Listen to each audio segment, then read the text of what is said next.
Very good morning, friends. Welcome back to the biology classes. We are discussing heredity and evolution. Under that, in previous part, we have discussed about speciation. What are the factors of speciation? In this part, we are going to discuss the evolution and the classification relation. Evolution and classification. So, is there any relation between evolution and classification? So, evolution means we know that. So, what is evolution means? The development of complexity and functional efficiency of organisms, and that leads to development of new species, that is lost in evolution.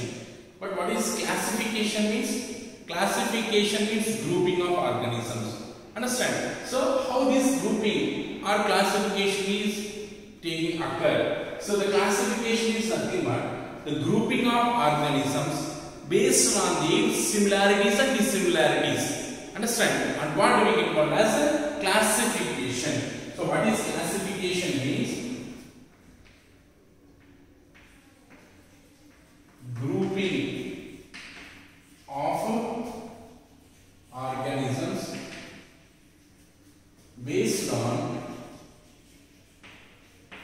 their similarities and dissimilarities. And what do we call as classification? If you just recall what you have studied in the earlier class, in 9th class, we came to know that what is classification. Now, classification is nothing but grouping of organisms, and this grouping can be based on the sum of the similar characteristics or based on the dissimilar characteristics. We can group or we can separate organisms into different categories. And under the classification, a small group of organisms, or if any organism, if they shows similar character, which are having same characteristic feature, and they are grouped into small category, that is we can call as species. So species is the smallest unit of classification we have learned. So under classification, the similar characterizing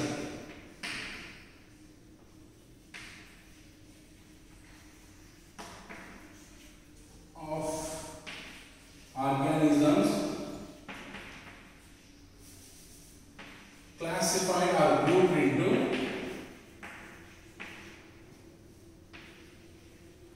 small group. So what is happening here? Which are showing similar characteristics. They are grouped in one category, and these similar categorized small groups all together placed are grouped into larger category. So small groups with similarity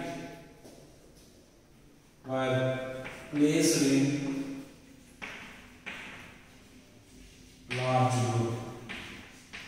For example, if you take all the mammals, they were all the organisms which are able to produce young ones and able to give milk to their babies all together, whether it is animal or human beings, but all together grouped into a large group. What it is? Animals. Just like that, which is having the similarities, they all are grouped in small category or small classification, and these kind of small groups all are grouped into the large category.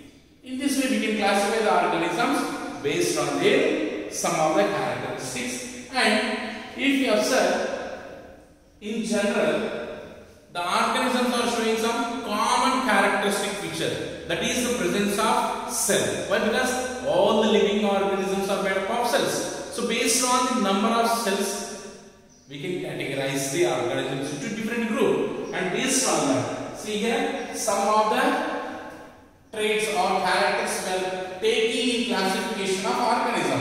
And first thing, you can take the cell. Based on the cells, number of cells present in living organism. They were grouped into single cell, that is unicellular. If it is single cell, what they are called? Unicellular. And it is consisting of more number of cells. And what they are called as?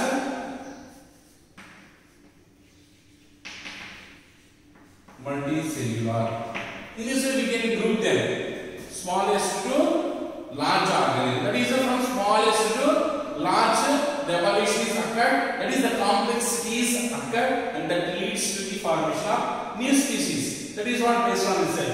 And also we can see based on the nucleus, the presence or absence of nucleus. If you observe the primitive organisms like microorganisms, they do not consisting of nucleus. Even though genetic material is present, but what is not present? Nucleus is not present, and membrane bound organisms are also not present. Then where this nucleus is present? In cytoplasm of the cell, the genetic material is present. So based on the nucleus, if the nucleus is absent, they are called as prokaryotes. So earlier organisms, they do not possess nucleus, so they are called as primitive organisms. Understand? Whereas if this nucleus is present, they are called as eukaryotes. What is they are called as? Eukaryotes. And the prokaryotes, the genetic material is found. Genetic material where it is found? In cytoplasm. And in case of eukaryotes, the genetic material is found in nucleus. What it is? The DNA is found in nucleus. And membrane bound organisms are present in multicellular organisms, in eukaryotes, and membrane bound organisms are absent. That is another criteria allows in grouping of organisms. That is based on nucleus.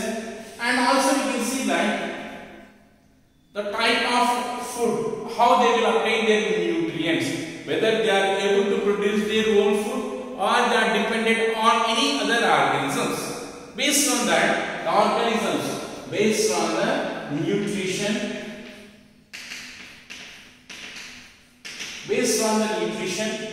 the organisms are classified into like autotrophs, that is self-preparation. In case if organisms are preparing their own food, they are considered as autotrophs. Whereas if they are not preparing themselves and they were dependent on others, and they are called as heterotrophs. What is they called? Heterotrophs. In this way, here what is happened here? The going on during evolution process, the organs according to their environmental conditions or according to the favorable conditions which is make them to survive, they have started development of various kind of features that helps them to survive, and this survivability of the organism leads to the development of new species, and this new species formation leads to the evolution. So what we can conclude by this classification of organism is, so formation from simplest to complexity of organisms, and that leads to the evolution.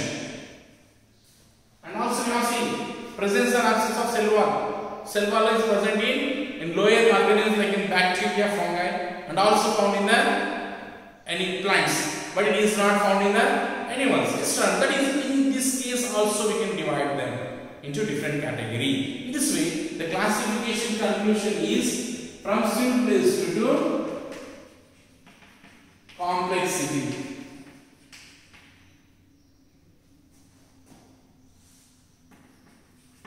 Leads to the evolution. From simplest nature to the complexity has developed, and that leads to the formation of a new organism, and that we can see that classification also one of the factor that helps in evolution. Based on that, you have categorized. That is according to from simplest to complex, we have assorted or divided them into different groups, and each group consisting of similar characterized organisms. This similar characterized organism group, all groups are together formed as a large group. In this way, we can see the classification is also one of the criteria that helps in evolution. In this way, the classification and evolution also shows that evolutionary relation, and that also leads to the development of new species.